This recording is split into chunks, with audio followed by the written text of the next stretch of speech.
Hello and welcome. Today I'm very excited to share with you 8 makeup techniques that can make a huge difference for those of us with mature skin who are over 50, over 60, over 70 and beyond.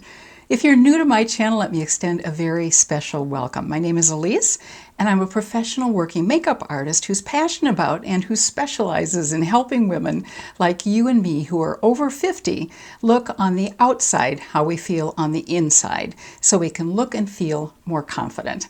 When it's safe to do so, I teach in-person makeup classes, I do individual makeup consultations, and I also make presentations to women's groups. But now, during this really crazy period, I really love meeting and working one-on-one with women via Zoom for online makeup consultations. I launched this YouTube channel last November to share makeup tips, techniques, and product ideas that work for us at the age we are now. Because we all know that what worked for us in our 20s and 30s doesn't work quite so well for us at this point in our lives.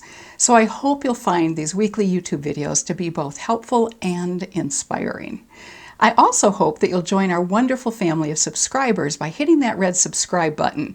And if you'd like to know each time a new video is available, all you need to do is also hit that bell icon below the video and to the right, and you'll receive a notification each time a new video is available. And I thank you so much in advance if you choose to do so. Now, let's dive into today's topic. I'm going to talk about each of these 8 techniques first and then demonstrate them so you can see them in action. I think we'd all agree that when we're looking at someone's face, one of the first things we're drawn to is that person's eyes. So let's start with our eyes. Technique number 1 is to use a combination of both warm and cool colors for our eyeshadow. Though using all cool colors or all warm colors can be lovely, by combining warm and cool colors, we can draw even more attention to our eyes and add more interest to our entire eye area. I'm going to be using 2 different eyeshadow palettes to demonstrate this technique. I have a lot of sentimental attachment to this first palette. It's the ABH Modern Renaissance palette, which first launched back in 2016, and it was really my very first real investment in one of the large eyeshadow palettes. And it really helped launch the makeup industry trend toward large eyeshadow palettes. I'm curious if any of you have this palette and still use it. It has a lot of beautiful warm shades. Let me show it to you. Here's what the outside of the palette looks like. And here's the inside of the palette. As you can see, there's a real range from light to dark of lovely warm shades. This is the BH Cosmetics Glam Reflections Rosé palette. And you can certainly tell why it's called Reflections with that mirrored outside case. And here's what it looks like on the inside. You can see there are a lot of nice cool color tones in this palette. So for the cool tones, I am using the BH Cosmetics Glam Reflections Rosé palette, which I just showed you. I'm wearing right now cool and warm colors on both eyes, but I'm going to take the eyeshadow off one eye and show you the difference when I apply a stronger cool and warm eyeshadow look. And while I apply these shadows from both of the palettes that I mentioned, I'll also be sharing the second important technique, which is how to create a gradient of color from our crease to our eyebrow area, going from darker color in the crease to lighter color toward the brow. Let me share with you the easiest way to create this gradient, and then I'll apply the shadow. First, you start out with a light shadow and put it in the crease. And after depositing most of the color in the crease, you take the small amount of product that's left on the brush and apply this small remaining amount of color above the crease to create this gradient of color that gets lighter as the color moves toward the eyebrow. Then, deposit a slightly darker mid-tone color in the crease, blend it out thoroughly, and then only carry that color slightly above the crease. And then blend in all of it very thoroughly. Let me go ahead and demonstrate this technique. So I've gone ahead and I've removed my eyeshadow and eye makeup from this right eye of mine. And what I'm going to do is I'm going to add a stronger combination of both the cool and warm colors on this eye. I'm going to start off by using a warm color in the crease area, one called Golden Ochre from the Modern Renaissance palette. Let me show you what that color looks like. It's this color in the top row.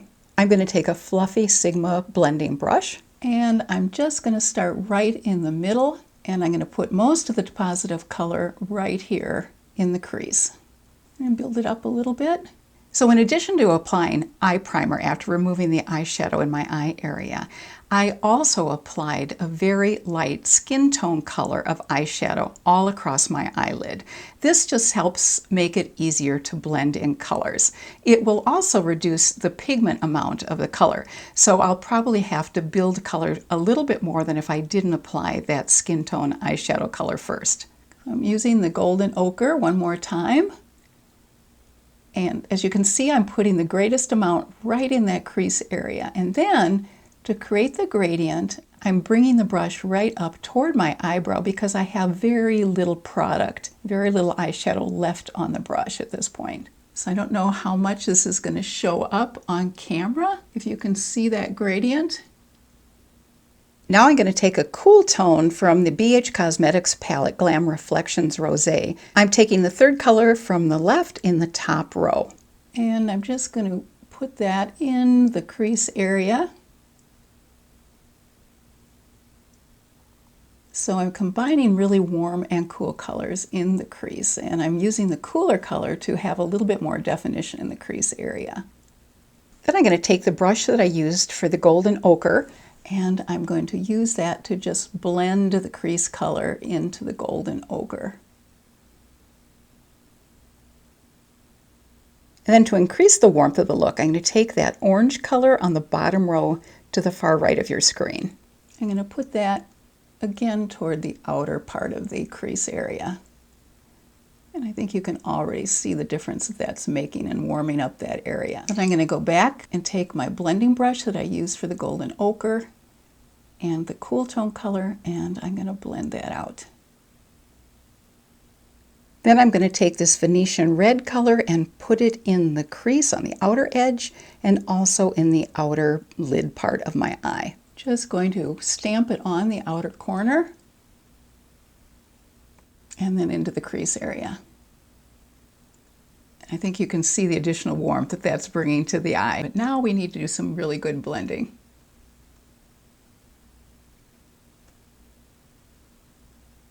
And I'm creating a slight gradient of the red as well, just slightly.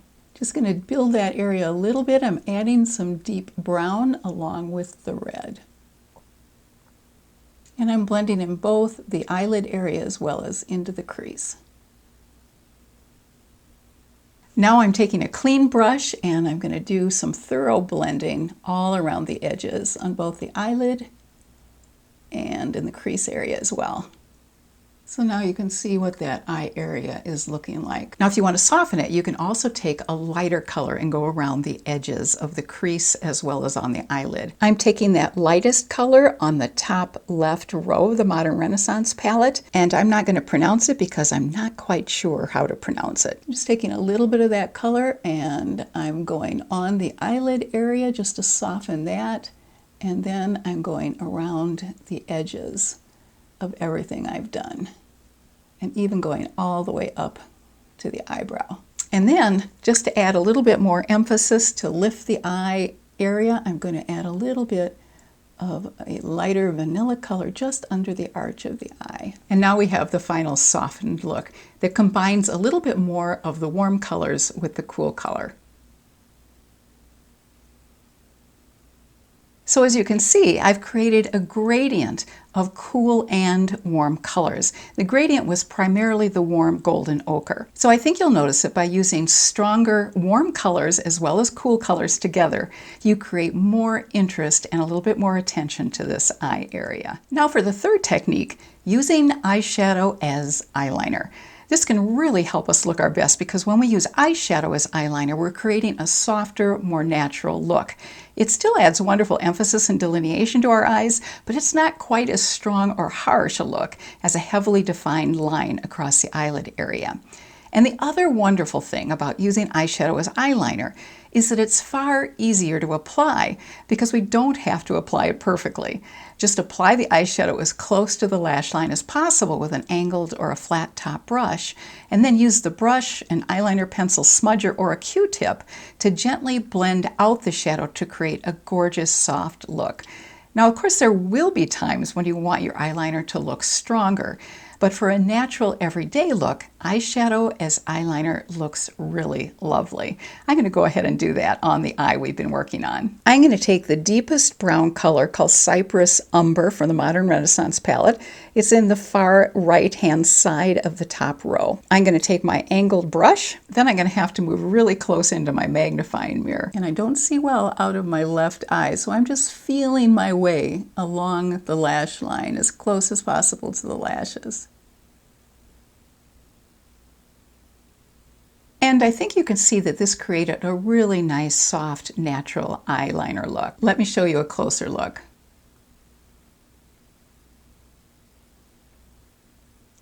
The fourth technique is a way to ensure that our eye makeup looks flawless.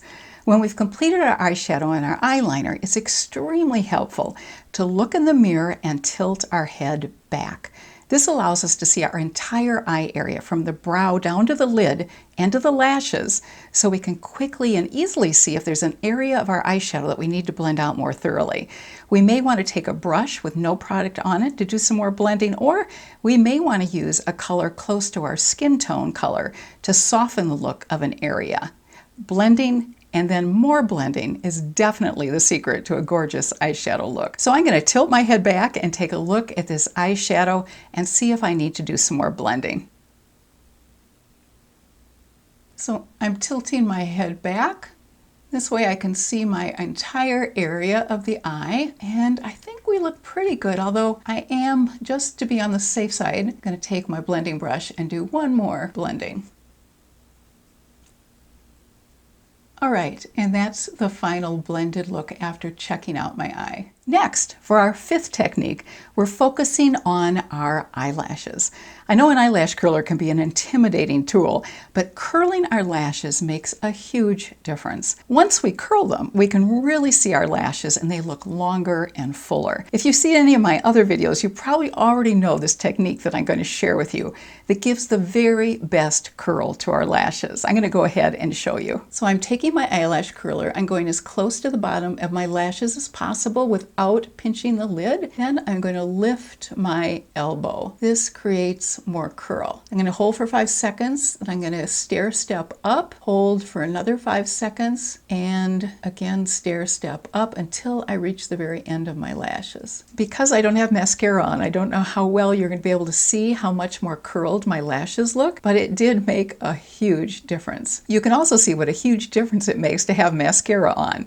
I do have mascara on this side, but not on this side. Our next technique, which is number 6, involves the application of cream blush. As many of you know, I'm a huge fan of cream blush products because I feel that they work so beautifully on our older skin. Cream blush blends in so well without looking splotchy as powder blush sometimes can.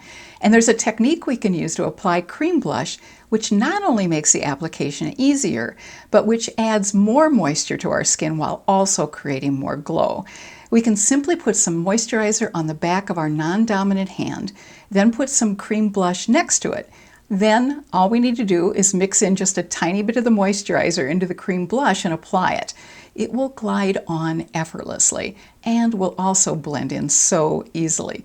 And the added bonus, as I mentioned, is that the technique adds even more moisture to our skin while also creating more glow. You can't go wrong with that. I'm taking my Clinique 72-Hour Moisture Surge, and I'm taking a Q-tip. I'm putting a little bit of that on the back of my hand. And then I'm taking my blush. This happens to be from Ilia, which is a wonderful clean makeup company. And the name of the color is At Last. Putting a little bit on my finger, adding it to my hand, mixing in a little bit of the moisturizer with the blush, and then I'm going to apply the blush right across my cheek area, about the middle of my cheekbone. And take a little bit more of the blush, add just a tiny bit of the moisturizer. It just blends in so easily and it feels fantastic on the skin as well. And I'm not sure how well this shows up in the lights, but I hope you can see a little bit more glow to the skin where I applied the blush plus the moisturizer.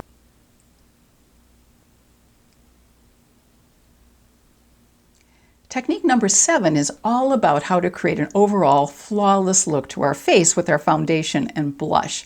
And this technique also helps if we use contour or highlighter.